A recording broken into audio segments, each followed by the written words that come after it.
ಕಾಂಗ್ರೆಸ್ ಕಾರ್ಯಕ್ರಮದಿಂದ ನೀಟ್ ವಿದ್ಯಾರ್ಥಿಗಳಿಗೆ ಸಮಸ್ಯೆ ಆಯ್ತಾ?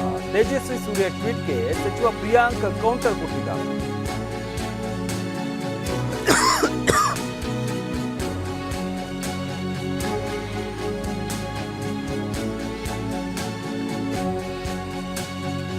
ಇನ್ನು ತೇಜಸ್ವಿ ಸೂರ್ಯ ಟ್ವೀಟ್ಗೆ ಸಚಿವ ಪ್ರಿಯಾಂಕ್ ಕೌಂಟರ್ ಕೊಟ್ಟಿದ್ದಾರೆ. ಎಕ್ಸ್ನಲ್ಲಿ ಪೋಸ್ಟ್ ಮಾಡಿರುವಂತಹ ಸಚಿವ ಪ್ರಿಯಾಂಕ್ ಖರ್ಗೆ ಎಂದಿನಂತೆ ಸುಳ್ಳು ಸುದ್ದಿಗಳನ್ನು ಹರಡುವ ಸಂಸದರು ತಮಗೆ ಚೆನ್ನಾಗಿ ಗೊತ್ತಿರುವ ಕೆಲಸವನ್ನೇ ಮಾಡ್ತಾ ಇದ್ದಾರೆ. ಅದೇನು ಅಂದ್ರೆ ಅರ್ಧ ಸತ್ಯ ಮತ್ತು ಕೃತಕ ಆಕ್ರೋಶ ಹರಡೋದು.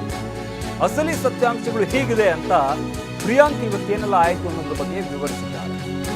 ನೀಟ್ ಪರೀಕ್ಷೆಗೆ ಆರ್ಸಿ ಕಾಲೇಜು ಹಂಚಿಕೆ ಮಾಡಲಾಗಿತ್ತು. 720 ವಿದ್ಯಾರ್ಥಿಗಳ ಪೈಕಿ 142 ವಿದ್ಯಾರ್ಥಿಗಳು ಗೈರಾಗಿದ್ದಾರೆ. 3 ವಿದ್ಯಾರ್ಥಿಗಳು ಪರೀಕ್ಷೆ ಬರೆಯುವುದಕ್ಕೆ ಸಾಧ್ಯವಾಗಿಲ್ಲ. ಮಾಗಡಿಯಿಂದ ಬರ್ತಾ ಇದ್ದ ಒಬ್ಬ ವಿದ್ಯಾರ್ಥಿನಿಗೆ ಬಸ್ ಸಿಕ್ಕಿಲ್ಲ. ಸರಿಯಾಗಿ ಬಸ್ ಸಿಗದ ಕಾರಣ ತಡವಾಗಿ ಆಗಮಿಸಿದ್ದಾರೆ. ಇದರಿಂದ ವಿದ್ಯಾರ್ಥಿನಿಗೆ ಪರೀಕ್ಷೆ ತಪ್ಪಿಸಿಕೊಳ್ಳುವಂತಾಯಿತು.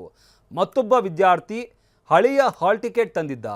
ಅದರಿಂದಾಗಿ ಆತ ಪರೀಕ್ಷೆ ಬರೆಯುವುದಕ್ಕೆ ಅವಕಾಶ ಆತನಿಗೆ ನೀಡಲಾಗಲಿಲ್ಲ.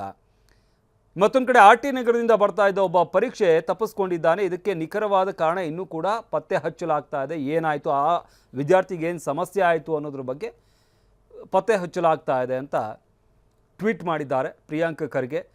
ಬೆಂಗಳೂರು ಸಂಚಾರ ಪೊಲೀಸರು ಮುಂಚಿತವಾಗಿಯೇ ಸಾರ್ವಜನಿಕ ಪ್ರಕಟಣೆಯನ್ನು ಹೊರಡಿಸಿದ್ರು. ಸಂಚಾರಿ ಗೈಡ್ಲೈನ್ಸನ್ನು ಕೂಡ ಹೊರಡಿಸಿದ್ರು ಅಂತ ಏನೆಲ್ಲ ಆಯಿತು ಅನ್ನೋದ್ರ ಬಗ್ಗೆ ಪೋಸ್ಟ್ ಮಾಡಿದ್ದಾರೆ ಸಚಿವ ಪ್ರಿಯಾಂಕ್ ಖರ್ಗೆ.